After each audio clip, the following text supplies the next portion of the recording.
Bien, estamos acá con Tomás Knudsen, director de Customer Experience en dLocal, para conversar sobre el impacto que tiene la inteligencia artificial en el trabajo, desde la óptica del individuo, de la productividad y desde el beneficio que encuentran o no las organizaciones. Así que, bueno, Tomás, muchas gracias por estar acá. Gracias por la invitación, Belisario. Excelente. Bueno, para empezar, eh, tengo entendido que en tu rol, junto con tu equipo, están liderando proyectos de implementación de IA en dLocal. Así que, si te parece, empezamos arrancando un poquito sobre tu experiencia en dLocal en estos proyectos y cómo describirías en principio la adopción de los distintos colaboradores de dLocal a estas herramientas, iniciativas de IA. Y como contrapregunta a eso, ¿por qué las organizaciones como dLocal están impulsando tanto la implementación de IA?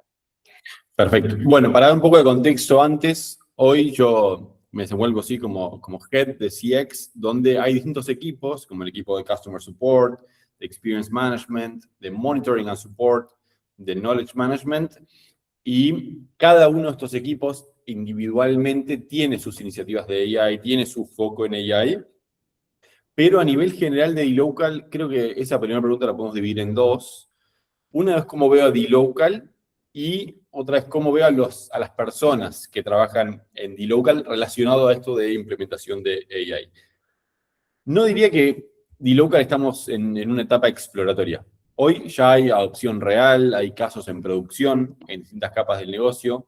Por ejemplo, en CX, en Customer Experience, por ejemplo, hoy 70% de las consultas de nuestros clientes son gestionadas por AI y casi el 40% se resuelven punta a punta sin una intervención humana. Y eso es un ejemplo práctico de la fuerza y la penetración que tiene una herramienta como la AI. Y lo bueno de esto es que no solo vemos en un incremento de productividad, sino que ese mismo frente de trabajo mostró niveles de satisfacción de los clientes muy altos con 86% de CSAT general. CSAT es una encuesta que usamos para medir la satisfacción en la resolución de los problemas. Y más de 95% cuando esta interacción fue completamente gestionada por AI. También hay otras iniciativas concretas en marcha como Conversational AI para merchants, pruebas internas de agentes para distintos equipos comerciales. También se acortó mucho el ciclo completo desde la idea hasta el lanzamiento del producto, con desarrolladores que hoy están escribiendo gran parte del código con AI. Eso creo que lo estamos viendo replicado en un montón de organizaciones. Y creo que los objetivos no pasan solo por hacer algo más barato. Pasa sobre todo para escalar calidad, escalar velocidad, mejor capacidad de ejecución. Y en una compañía como dLocal, que opera en muchos mercados y bajo múltiples regulaciones, la AI ayuda a automatizar partes pesadas del onboarding, de compliance, del manejo de chargebacks, de la reconciliación. Entonces, creo que es una herramienta que ha ayudado mucho a las organizaciones a escalar su negocio. La segunda parte, para mí, cuando hablamos de adopción de las personas, ahí es donde veo una foto completamente distinta. ¿Por qué? Porque hay una dispersión enorme. O sea, dentro de la organización se ve muy distinto el escenario en distintas áreas de dLocal. Tenemos personas que están como early birds de cada cosita nueva que ven en el mercado, probándolas, testeándolas, y personas donde la única interacción que tienen con la AI es usando un modelo de chat, por ejemplo, una tecnología que hoy creo que ya tiene 4 años, y es muy difícil lograr ese cambio de mindset en las personas. Y muchas veces está atado a la personalidad o a cómo construyeron su way of working en el camino laboral. Muy bueno, Tomás. Eh, y con esto que decías de que salió hace 4 años, por ejemplo, los chatbots, y que hay gente que recién ahora lo está usando, y bueno, y también la irrupción de nuevas tecnologías o nuevas marcas como Claude que arrancan tan fuerte, ¿crees que hay una distancia muy grande entre la velocidad en la que se están desarrollando estas tecnologías y cómo tanto las personas, pero como las empresas se pueden mantener eh, como a pique de esto? ¿O crees que el margen es más grande?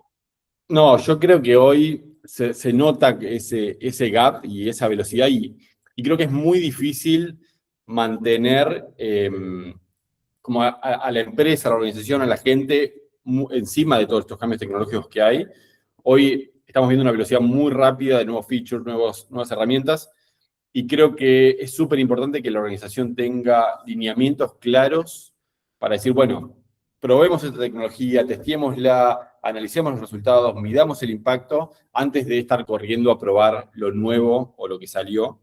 Eh, Porque lo más importante de estas herramientas es poder capturar valor. No el uso per se, sino cómo se captura valor a través de este uso tecnológico.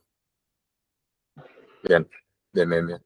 Y en esta diferencia de adopción entre áreas, eh, ¿a qué, más allá de la característica o la personalidad de cada una de las personas, a escala global, a qué sentís que se puede atribuir? ¿Es más una barrera tecnológica, cultural, es conceptual? ¿Hay gente que quiere decidir trabajar a la antigua? Y yo creo que los principales desafíos hoy son más culturales y de gestión, porque hoy la tecnología ya está, ya existe. Entonces, lo difícil para mí es que se elijan bien los casos de uso, que se asignen dueños de quién va a estar liderando esto, entender bien el para qué. Súper difícil también todo el cambio de hábitos, cómo medimos el impacto, cómo sostenemos esta accountability. Y en ese sentido, el principio que las personas conservan la decisión y la gobernanza mientras los agentes, por ejemplo, hablando de Agentic AI, ejecutan, me parece como una buena brújula para escalar también sin perder control. Nada, y hay muchas decisiones a considerar también. Por ejemplo, una pregunta que me hago siempre yo es, ¿qué es mejor? ¿Un enfoque o un approach centralizado o descentralizado? Y con esto me refiero a si debería haber, por ejemplo, un grupo dentro de la organización coordinando o si le das las herramientas a toda la organización y que la misma selección natural organice y escale de manera desordenada en muchos casos. Yo personalmente me inclino más por lo primero, pero nada, son distintas formas de encararlo. Y creo que hay un punto extra en organizaciones globales que pesa mucho, que no alcanza con que algo funcione. O sea, tiene que asegurarse que cada mejora que veamos se implemente y sea parte de un proceso que ya exista o un nuevo proceso, pero un proceso en fin. Con eso creo que se puede como realmente capturar la ventaja de la implementación de una herramienta como AI. Pero principalmente a la pregunta creo que el desafío es más cultural y de gestión y de change management que otra cosa. Bien. Eh, y Local desde hace bastante que vemos en sus comunicaciones, o tal vez cuando escuchamos hablar a su CEO, Pedro Arnt, que habla de inteligencia artificial. Pareciera ser que no es algo nuevo. Sin embargo, a diferencia tal vez de Local, muchas otras empresas en el último año empezaron a subirse mucho a esto porque parecía como que si no te quedabas afuera. Hay muchos chistes sobre cómo el año pasado se pedía que se use mucho la IA, se aumentaban los tokens, había evidencia de uso, y ahora están un poco en la situación opuesta y es hay que regular los tokens. Entonces, entendiendo que ya estamos pasando por la etapa de la moda y tenemos que empezar a ver resultados en sí mismo, ¿cuál crees que es el principal beneficio para una organización eh, que busca implementar IA? ¿Tiene que ver con ahorrar dinero o eso con los tokens vemos que no están así? ¿Con mejorar la calidad, con aumentar el volumen de trabajo, con ahorrar tiempo? Para mí hay un poco de todo. Creo que el principal eje, y creo que también hay como un concepto erróneo acá, porque, o sea, si me obligas a elegir una, diría que la ventaja principal no es ahorrar tiempo en sí mismo, sino como multiplicar la capacidad con mejor calidad. En la práctica suena muy lindo, creo que es súper desafiante de implementar. El ahorro de tiempo siempre va a ser el medio. El objetivo va a ser poder resolver más, poder resolver mejor y más rápido, sin crecer linealmente en la estructura. Esto, cuando se habla mucho de bueno, cómo escalamos una organización, y cuando una organización logra que la AI absorba estas tareas repetitivas o de baja complejidad, ese tiempo liberado vuelve en forma de foco, en forma de criterio, en forma de capacidad de ejecución sobre problemas quizás más importantes.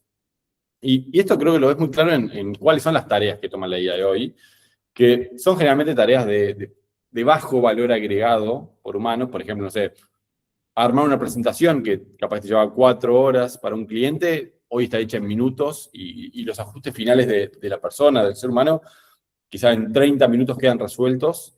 y tenés una presentación world class en un cuarto de hora que te llevaba antes. Yo creo que, y otra cosa que a mí me encanta de la tecnología en sí es que eleva la vara en general, ¿no? Y esto ya se ve, o sea, en nuestra realidad ya se ve como el caso este que te contaba antes de Customer Experience y demás. Yo creo que te permite eso, que el baseline sube, entonces la calidad en general de la organización sube, pero creo que también lo que te hace indirectamente es amplificar un poco el gap entre aquella persona que entiende cómo adoptarla y aquella persona que la usa en el día a día, que no digo que no va a mejorar, porque su baseline va a mejorar, pero se va a amplificar mucho esa diferencia. Es loco porque yo últimamente repito bastante que la IA trae una oportunidad de achicar la brecha entre distintos perfiles porque de algún modo se licúa el conocimiento técnico, pero no se licúan las habilidades humanas. Entonces, si vos no tenés la proactividad para salir a ponerte a tono, Total. se termina. No, y lo que pasa también es que termina amplificando como muchas diferencias que ya existían. O sea, la persona que tiene criterio, que entiende el negocio, que hace buenas preguntas, que sabe convertir ese contexto en acción, con AI se vuelve mucho más productiva. Y a esa persona que quizá trabaja más reactivo o de una manera más operacional o transaccional, no va a necesariamente mejorar por solo tener acceso a la herramienta. Entonces, se eleva como el nivel de los empleados promedio, pero ese gap se agranda y de manera sostenida. Y una de las cosas que más se ve es que el acceso a las herramientas de por sí solo no cambia la forma de trabajar, y en dLocal lo que tenemos son programas como AI Champions o AI Share the Knowledge, que parten justamente de esta lógica, como no alcanza con dar acceso. Hace falta que la gente se entrene, que entienda el valor, que tenga expertise de dominios de tecnología y que pueda identificar estas oportunidades reales de automatización y ayudar a que efectivamente se adopte. Pero la AI no te va a ayudar en esta parte de contextualizar. Entonces, ese soft skill de entender el contexto, de entender el valor que se puede llegar a agregar, es lo que va a terminar amplificando a esos top performers del average employee. Muy bueno. Ya saliendo un poquito de dLocal y hablando un poco tal vez a escala de tu visión sobre el impacto que puede tener en el mercado de trabajo y el individuo, intuitivamente desde hace años se habla de que la IA va a impactar fuertemente en índices de desempleo. Hay un estudio de Stanford ya del año pasado, pero que aún no sacaron el actualizado, que hablaba de porcentaje de desempleo entre un 12 y un 18% en roles de entry level, en gente que acaba de entrar. ¿Vos sentís que va por ahí, que va a generar mucho desempleo y sobre todo en los más jóvenes o en los perfiles con menor seniority? Yo sinceramente no lo veo así de esa forma tan lineal como para decir que, no sé, ya estamos viendo ese nivel de reemplazo de empleo, pero lo que sí veo es que, o sea, lo veo bastante claro esto, que una persona buena, apoyada por AI, hoy está cubriendo ya una superficie de trabajo mucho mayor que hace 2 años. Eso ya pasa en soporte, en análisis, en equipos de preparación de contenido, también en parte del equipo de producto, IT, desarrollo. Entonces, más que una desaparición inmediata de trabajo de este entry level job, lo que veo es una redefinición del valor del trabajo, donde, nada, los roles más expuestos son los que se apoyaban demasiado en ejecución repetitiva y poco en criterio, que no necesariamente son entry level. Lo que pasa en entry level es que obliga a repensar mucho cómo se entrena y cómo se inserta a gente en el mercado laboral, porque ya no alcanza con aprender haciendo las tareas mecánicas de, bueno, vos resumime este contenido o necesito que hagas esta tarea de bajo nivel cognitivo, repetitiva, sino que vamos a estar obligados a crear un marco de trabajo donde la persona que entra va a tener que estar más rápido en contacto con el contexto, con el criterio, con la resolución de problemas. Y yo lo que veo ahora, que también creo que pasa por un tema de paradigma, es que nosotros estamos comparando el junior de ahora con el junior de hace 5 o 10 años, y el junior que entra hoy ya entra con conocimiento previo de AI, o por la universidad, o por sus estudios, o lo que sea, y está mucho más preparado que el histórico junior, y en muchos casos mucho más preparado que una persona semi-senior o senior dentro de la compañía.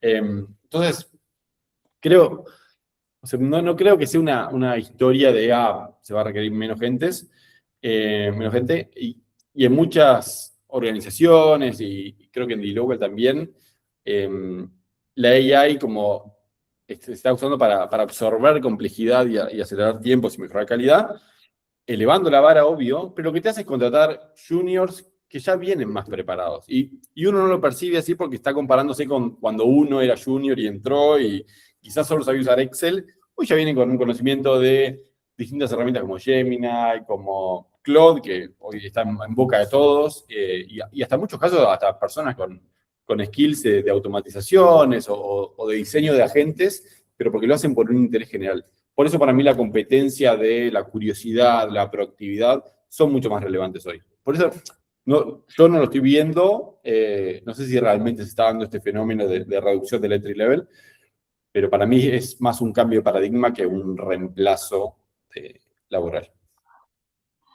Bien, un poco lo desarrollaste recién, pero si te estuviera escuchando en este momento ese chico de 20, 21 años que está más o menos cerrando la carrera universitaria, o todavía no estudió, pero está con expectativa de insertarse en el mercado, ¿qué sugerencia se te ocurriría hacer? Más allá de todo esto que dijiste que está muy bueno sobre mantener la curiosidad y moverse, ¿qué decisiones le invitarías a tomar, o desde qué lado instruirse, o tal vez humildemente, ¿no? Pero qué decisiones tomar? Para mí, o sea, y de vuelta con esto, creo que lo más importante es que tengan fresco como esa capacidad de aprender, de adaptarse. Porque hoy, y lo estamos viendo, como los saltos tecnológicos son cada vez más rápidos, más radicales, entonces también hay que como evitar enamorarse de el rol o de la tarea y más engancharse con, bueno, me voy a adaptar a aprender, a entender y a entregar valor. Entonces mi recomendación en general es como entender qué es lo que uno está buscando y lo que a uno le disfruta o apasiona o le sale fácil y potenciarlo, porque hoy siento que cada vez menos hay una barrera grande de emprender, de probar.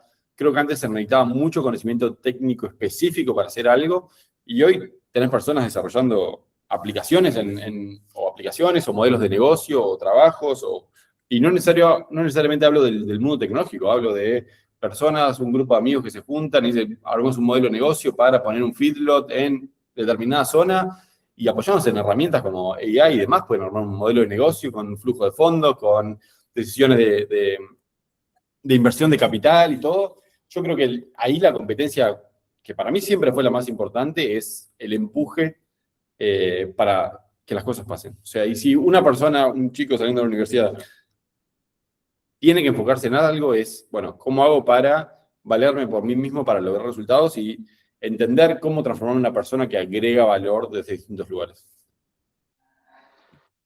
Muy bueno. Recién dije que salgamos un segundo del mundo tecnológico y creo que abre una ventana porque a mí me pasa mucho, estoy un poco viciado por trabajo en empresas de tecnología, me codeo con empresas de tecnología, consumo mucho lo que pasa en Estados Unidos, que seguramente están más avanzados que nosotros, eh, por tu contacto con colegas de otras industrias, como por ejemplo que sé que tenés en el agro. ¿Cómo sentís que es el paradigma de irrupción de la IA en otras industrias o en empresas más chicas como una pyme o empresas familiares? Buena pregunta y creo que nos pasa eso de pensar siempre en las Big Four o las grandes compañías y nos olvidamos de que gran parte de la estructura laboral internacional depende de pequeñas y medianas empresas.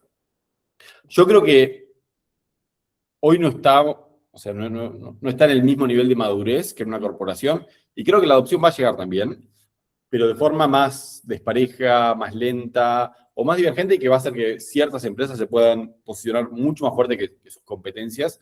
En las empresas globales lo que pasa es que aunque haya más fricción, tenés más recursos, tenés más exposición al cambio y muchísima más presión competitiva para moverte, para empujar, para cambiar.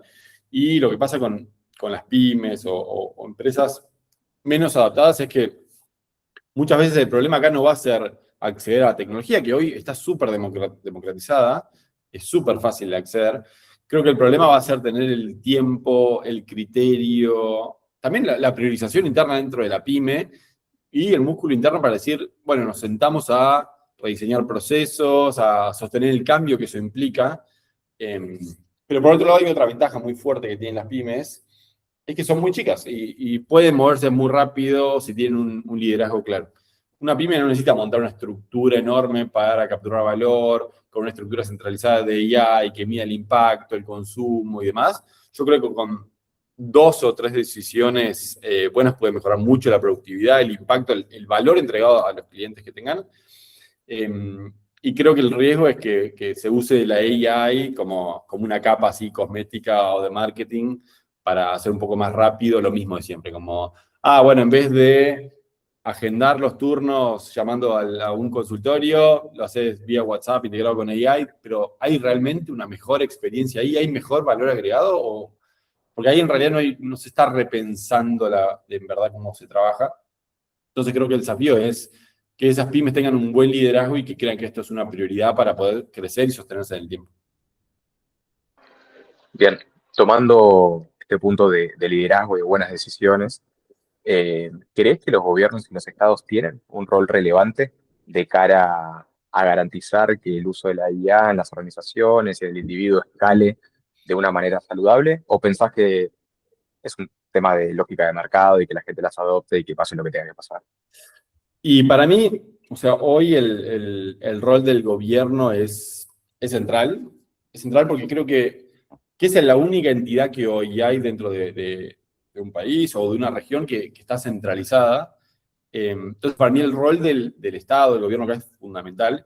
Y no porque las empresas no tengan responsabilidad, que tienen mucha, sino que creo que el gobierno es el único como actor con escala suficiente para intervenir en educación, incentivos, regulación, reconversión laboral, también pensando en la estructura de cada país, porque las empresas pueden, sí, entrenar, acompañar, hacer una adopción responsable de AI, pero no pueden por sí sola una empresa como resolver un problema sistémico de una sociedad, de un país o de un municipio que genera una transformación así de esta magnitud. Y creo que también no sé, no estoy muy metido en tema, pero me imagino también que debe o debería haber muchos organismos también internacionales que puedan ayudar como a coordinar ciertos criterios, poner el tema en agenda. Pero bueno, la ejecución también siendo casi siempre baja a nivel país, por un tema de agenda también. Creo que Argentina es una excepción porque hoy se está dando mucha discusión relativa a AI. Bueno, tenemos el Peter Thiel que estaba acá, pero creo que en general los países hoy no es un tema como... Es un tema que se lo están delegando para mí a las empresas. Y bueno, cómo somos más competitivos, en vez de sentarse y discutir, bueno, cuál es la legislación adecuada para enfrentar este problema de cambio tecnológico. Entonces, para mí la responsabilidad principal hoy es sí del sector público, del gobierno aunque haya una responsabilidad compartida con empresas, creo que el principal actor que debería estar velando sobre esto y es un tema que debería estar en agenda, es el gobierno o el Estado. Bien, y absolutamente de acuerdo con eso.